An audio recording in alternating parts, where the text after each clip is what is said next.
Rising ire! It's time to Jagannatha. Okay, that didn't sound good. Hey, you, our Protoss player, who's using profanity and dissing my continent is GunGFuBanDa! Current world rank 38. GunGfu is from Germany, he plays for Cascade, he's dropped a low ground pylon and he's immediately scouted. Probably for a hatch block against our Zerg player, who won't be elated because he's Elazer! Current world rank 19. I don't think there's a Zerg player alive who's elated by a hatch block.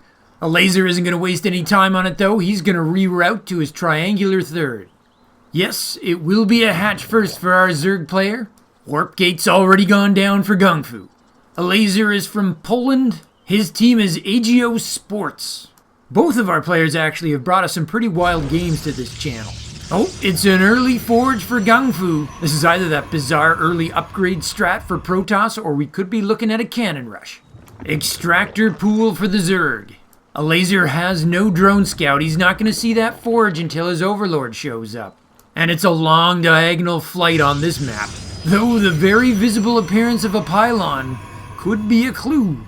Sometimes Protoss fakes these, but in this case it's very real. What's the reaction for Elazer? We have some drones being scrambled. Elazer decides 3 is the right number to deal with this threat. Forge completes and a cannon goes down.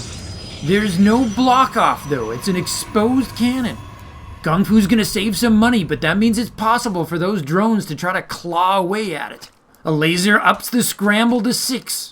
GunGfu thought about a second cannon, but he did not.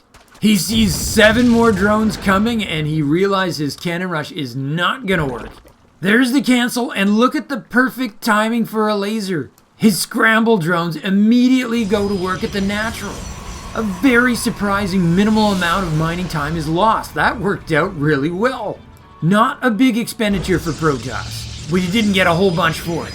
Meanwhile, his core is done. He's going to start warp gate research and get that first adept going. That pylon will give him vision over the natural. Elazer's cut a corner here. He's got 2 queens, but he's not going for any lings at all. I like this. He's already kind of got his scout. And it's the queens that really deal with the adepts. Never mind, as soon as I compliment him on that, he starts up 4 lings. The delayed lings are going to help him get the money to start up his third at his natural. Queen is going to work on the pylon, just as that adept is going to show up. The queen switches to the adept. Oh, but with the queen out of position, the adept hits the mineral line. Elazer saves his drone by turning it into a spore, which he then cancels. No drone kills. I thought for sure that GunGfu had deked him out there. The adept hits the natural, but that's a pretty poor target area. The adept shades to the triangular third, but also makes her way to the main. Elazer's got 1 queen to defend each location. A Twilight Council's being made, that's our tech choice. The adept does see that ling speed is being made. GunGfu does have 1 stalker back at home for defense, but this does kind of feel like a glaive timing. He's added more adepts and he's added an additional gate. We'll see. Elazer has to be happy with his opening though. He's survived 2 waves of harass. Oh, I love this. It's the Jagannatha map quirk. The adept on the high ground was able to give vision to the stalker to kill the overlord. And believe it or not, that's actually a first blood. No lings have been killed in the making of this movie so far. Oh, Elazer's mechanics are so smooth. He Maynards his drones over just as that hatch completes, perfectly balancing out his mining. Whoa! So not a glaive timing, this is a dark shrine with a robo, presumably for that warp prism.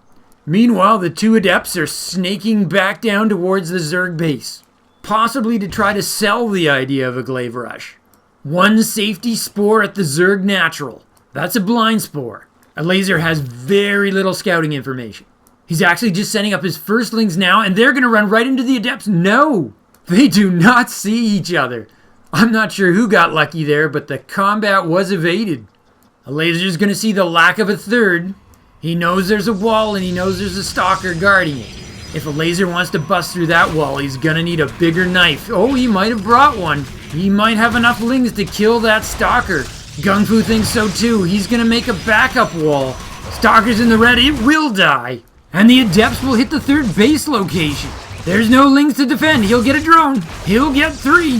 GunGfu with the rewall just as those adepts are about to die. 6 dead drones. The queen kills the first adept. The second one is sticking around to kill even more. It is a sacrificial one-way trip, but you gotta be happy with the results there. 8 drones for 2 unupgraded adepts. And the follow-up will be 4 Dark Templar.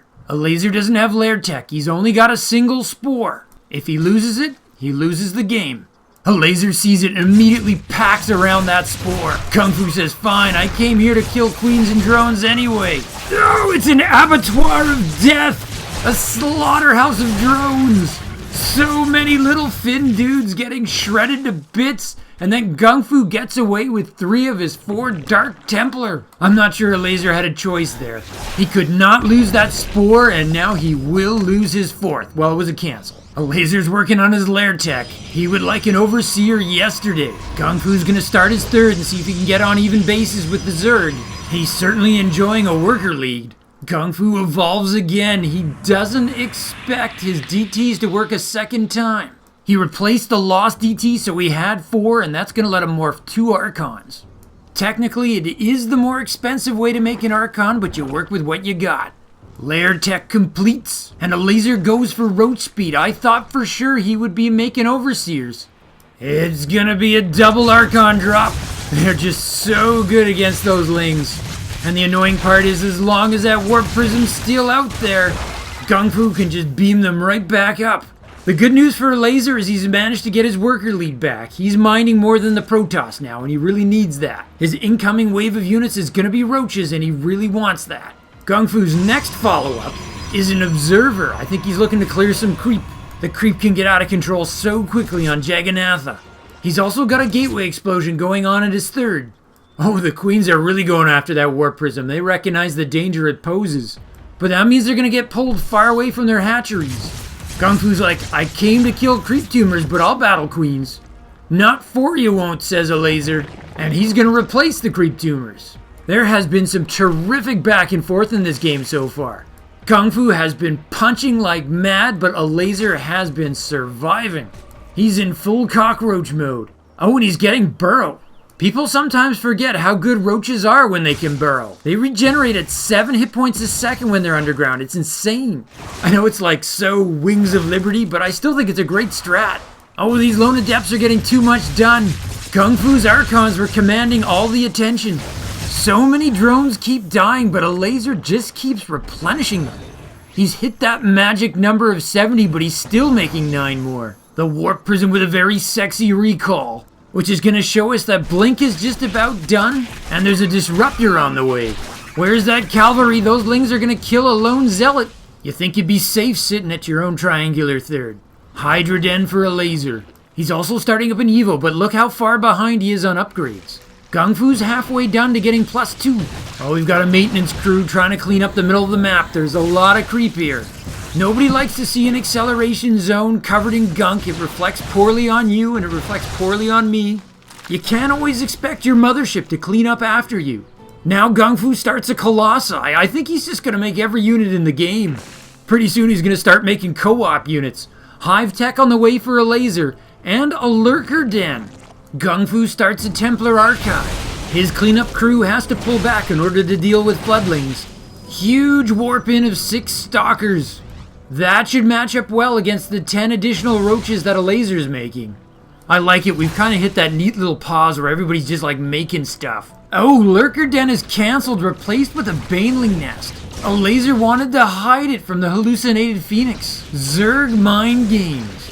Is he going to remake it though? Or is he going to stick with his Roach Ravager composition?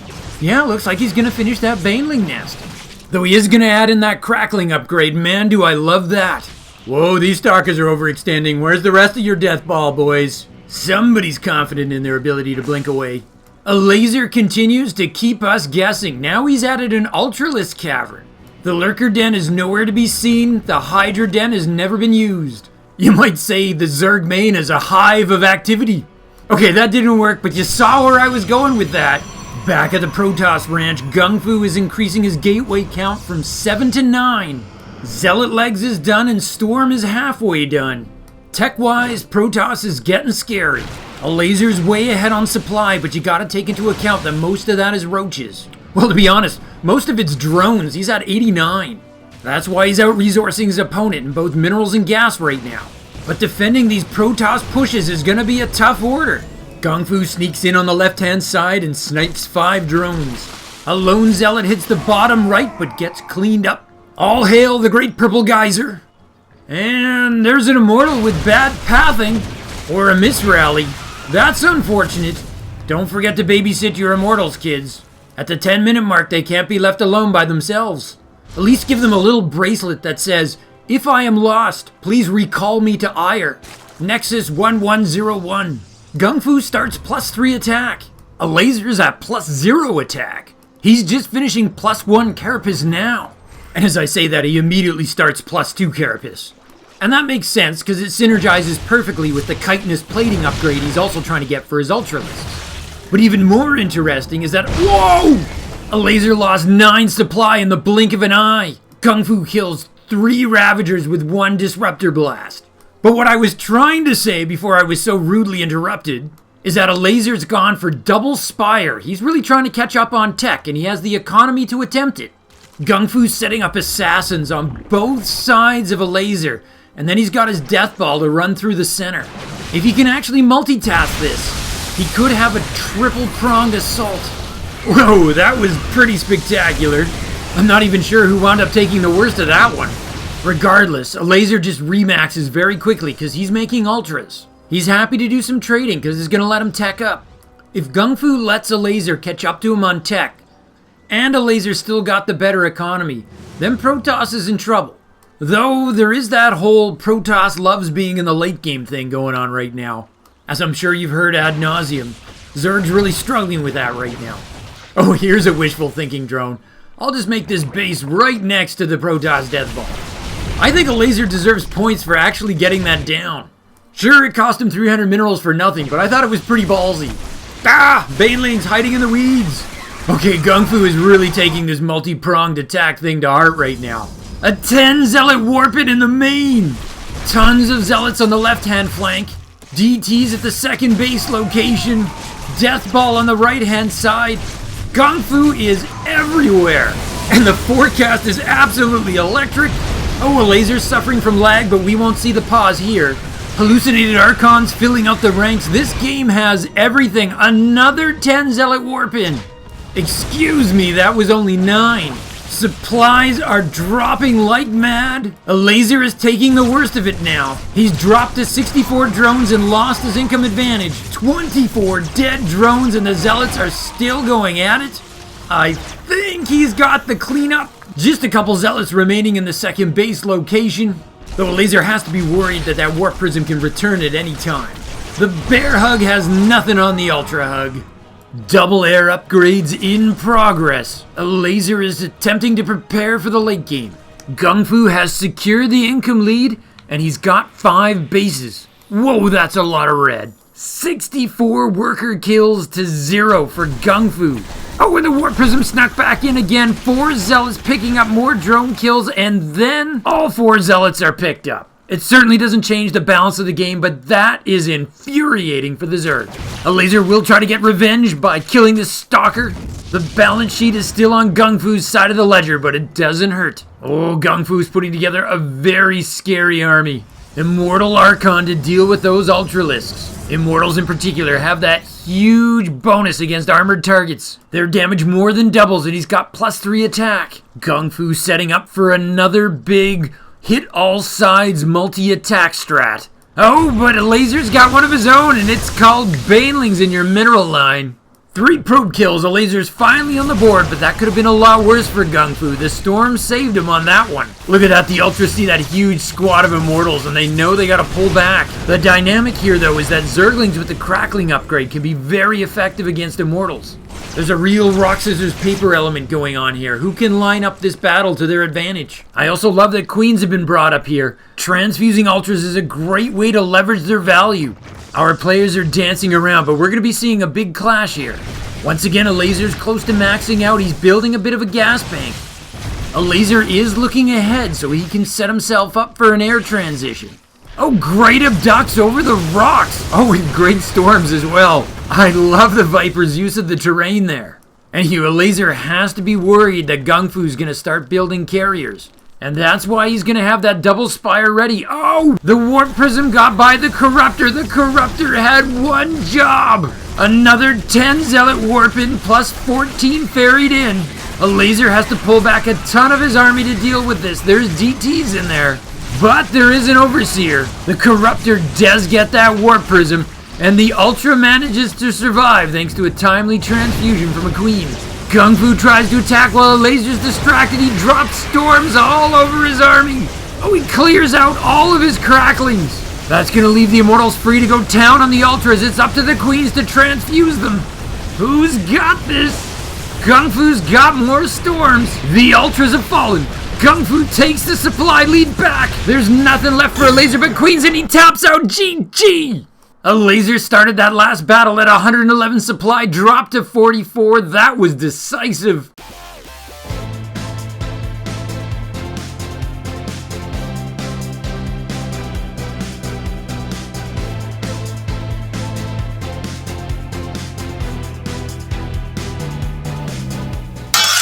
I'm blaming that Corruptor. If that warp prism doesn't get to sneak in there for the third time, then maybe GunGFu doesn't get to use his storms to snipe all the cracklings and the banelings. We might describe them as low-tier units for the late game, but they were compositionally important. That was Elazer's answer to the Immortals. Now you can see long-term he was going to try to get to Broodlords, because Broodlings really render Immortals obsolete. But for the moment, cracklings and banelings really had to fill that role. I thought he might have enough Queens to transfuse his way out of that. And it was actually kind of close, but once the Ultras fell, then the rest of Elazer's army just crumbled. So really you gotta credit the victory to the insane multitasking by GunGFu.